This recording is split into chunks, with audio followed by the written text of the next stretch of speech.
Innanzitutto voglio ringraziare la Banca Popolare. First of all, I would like to thank the Banca Popolare di Milano that is hosting us today, all the partners of this event, all the attendants that are many of our members, and the speakers that have contributed with their experiences, with their research, with their contributions. Very, very important ones. So I would like to thank in particular the participants in the latest panel, John Sante, Coldiretti President, Ettore Brandini, and special thanks to Minister Centinaio, who has decided to be here with us today. So I would like to thank him not only for attending, but for what he said, for his conclusions. Well, I think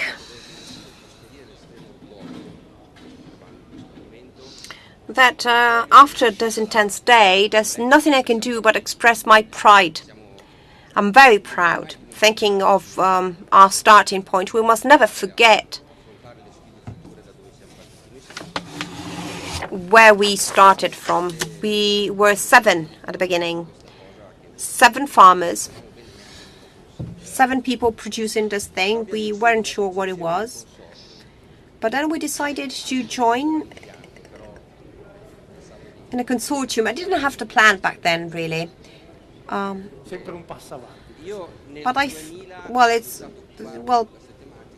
in 2000, I started dealing with these issues. Some of my friends are here with whom I established Agroenergia, an association that dealt with these things. And then we began doing research, and we decided to build a biogas plant. My father is here, and would like to thank him for supporting me always. We thought that that was the most suitable technology to support what we were doing. We thought it was the technology that was best suited for the type of farming we were doing. So we made this investment, and other technology began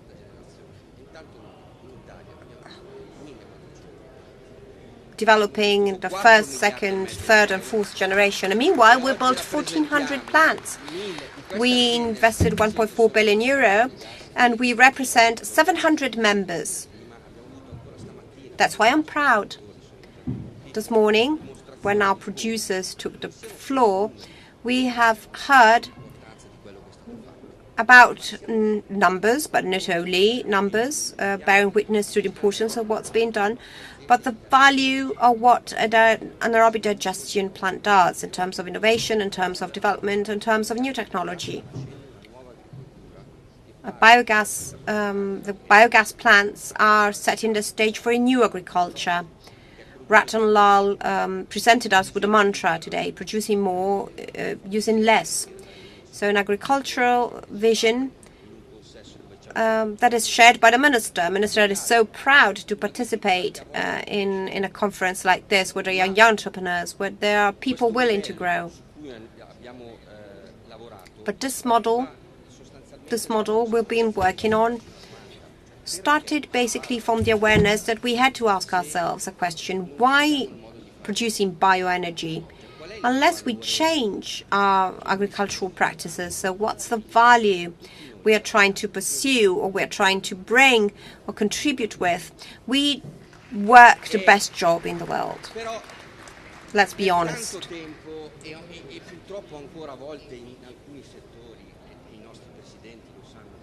And sometimes, and our presidents that are here know that very well, sometimes we feel frustrated because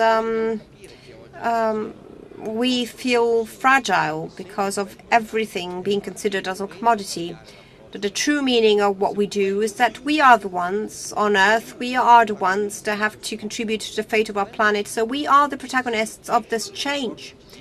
When the IPCC publishes a report saying that renewables are not enough, that we start to decarbonize, we have to start taking CO2 and bringing back to the soil, well, the IPCC is talking about our plants, the ones we're growing, and we have to keep doing what we're doing more intensively, so more sustainably, so and enough focusing on the type of plants, X, epsilon, Y, or maize. I don't know what's wrong with maize. What's wrong with maize? Maize is the plant with the best photosynthetic effect. When the first German experts came to Italy, they told us,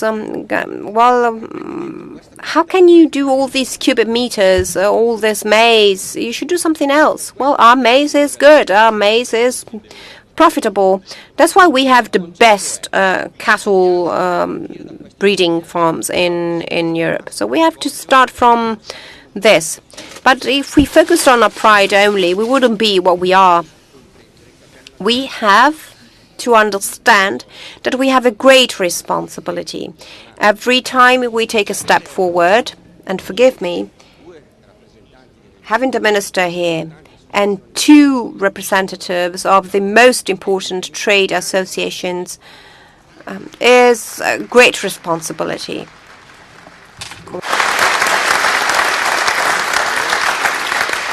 Noi dobbiamo guardare avanti, dobbiamo lavorare. We have to look ahead. We have to look forward. We need to work more. We need more research. We need more training, because many more people, many more colleagues have to understand that they have to change their approaches. But we also need a confrontation with institutions that should support us. The minister talked about the importance of our role, and our role will be key in Brussels. I was very pleased to hear what Mr. Honourable Bonafé said, Ms. Bonafé said.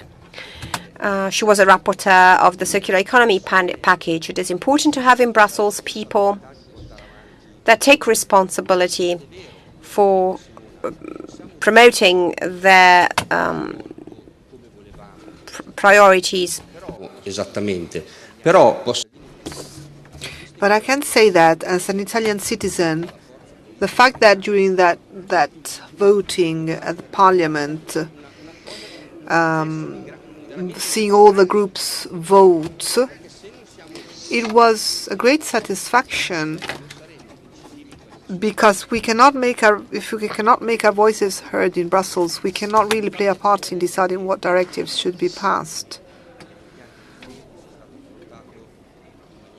I'm glad that the theme of the existing plans was addressed so clearly, and I agree with our friend MP Gianpaolo Cassese, who says nobody has a magic wand. Well, no, we don't have it. But we know that in light of this responsibility, we have opened up this discussion 5 years before the big in advance, and we are now asking the interlocutors to come up with a proposal that improves the efficiency of the plans, allowing us to continue to invest in our firms. Because what we did, and we saw what our entrepreneurs did. Investments can be made, and these investments are particularly beneficial to the local territories. And then there is also the theme of biomethane, and we have got a decree. I want to greet the secretary who signed this decree, thanking him for this decree. The problem is that in Italy, you have the problem that you've got a decree and then you've got an implementing decree. So we're now waiting for the Environment Ministry, and this is what we were told by the environmentalist associations, and it seems strange. So environmentalist associations tell the government that they have to improve things, and then the ministry stays in its own position. So with reference to our situation, the bureaucracy within the ministry must find a way to solve problems, because at the end of the day, what we want is allow our companies to continue being more productive, develop. So if we want the environment and the economy to go in the same direction, then we must tell the people who are technically responsible for making decisions that they need to follow these requests and directions. So tomorrow, and I wish to thank once more those who are here with us today, because we started from farming and that is where we should start. Tomorrow we're going to move on to more industrial aspects, because as Italian Biogas Consortium and our sector comes from two great things: the farming sector, agro-farming sector, and also the renewable gas sector. So we have introduced methane in half of Europe. We have the best industry in terms of components, and we have an industry here that we are very proud of. So Angelo, in his introduction, has already spoken about the importance of having a strong industrial sector giving us direction for the future. So, because young people have said today, the farmers, well, they're not so young. I mean, they're over 30 years old, but anyway, they're adults, but they're younger than me. That is, they said that they would place a message in a bottle, a message for the future, saying we did our best. Then I want to say, let us begin with the same pride and the same responsibility. We must do not just our best, but what nearly seems impossible. And together, as we did over the years, we will succeed in our goal. Thank you.